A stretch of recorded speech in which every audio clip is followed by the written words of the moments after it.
ડાકોરના ઠાકોર વિશે।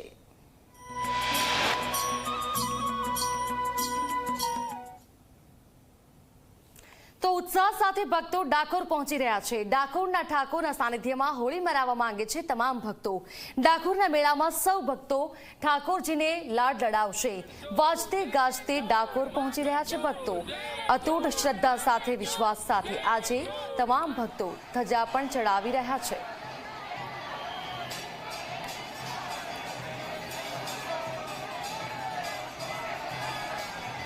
ડાકોર પહોંચવું એટલું સરળ નથી હોતું અને એ હું તમને બતાવું। આપ જુઓ કે આ પદયાત્રીઓ છે જે ચાલતા નીકળ્યા છે। લગભગ અહીંયા તેમને કેટલોક રૂટ કાપી લીધો છે। ડાકોર પહોંચવાના છે, ઠાકોરના દર્શન કરવા છે। પણ જે સેવાભાવી સંસ્થાઓ દ્વારા જે અલગ અલગ સુવિધાઓ આપવામાં આવે છે તેમાંનો જે આ એક કેમ્પ છે કે જ્યાં અહીંયા મેડિકલ સેવા આપવામાં આવી રહી છે। અહીંયા આપ જુઓ કે મેડિકલ ટ્રીટમેન્ટ જે ફર્સ્ટ એડ કિટ છે એ તો છે જ, પણ સાથે સાથે તેમના જો પગ દુખતા હોય તો તેમના પગને મસાજ કરી આપવામાં આવે છે। અહીંયા અલગ અલગ દવાઓ પણ છે જેથી કરીને પેટમાં દુખતું હોય, પગ દુખતા હોય, પેઇન કિલર્સ જે છે, ફર્સ્ટ એડ છે। કેટલા વખતથી આ કેમ્પ તમારો આવી રહ્યો છે? કેટલા લોકોએ લાભ લીધો? 17 વર્ષ થયા છે। હર વર્ષે 3 થી 3.5 લાખ પબ્લિક આવે છે, બરોબર। અને અમારા કૃષ્ણ ભગવાનની મહેરબાની છે કે એના થકી જ આ બધું ચાલે છે। અત્યાર સુધીમાં 3.5 લાખથી વધુ જે ભાવિક ભક્તો છે તેમને લાભ લીધો છે।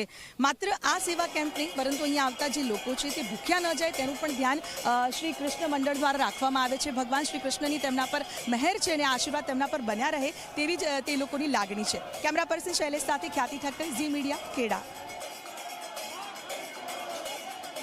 તો ડાકોરના સંઘમાં ઝી 24 કલાક પણ જોડાઈ ગયું છે। પદયાત્રીઓ સાથે ધજા લઈને અત્યારે અમે જઈ રહ્યા છીએ। ફાગણી પૂનમનો આ તહેવાર માતે ધજા મૂકી અને રણછોડ રાયને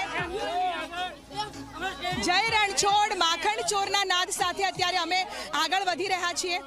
ખૂબ મોટી સંખ્યામાં સંઘની અંદર અમે પણ જોડાયા છીએ અને વાજતે ગાજતે આ સંઘ અત્યારે જઈ રહ્યો છે ડાકોર।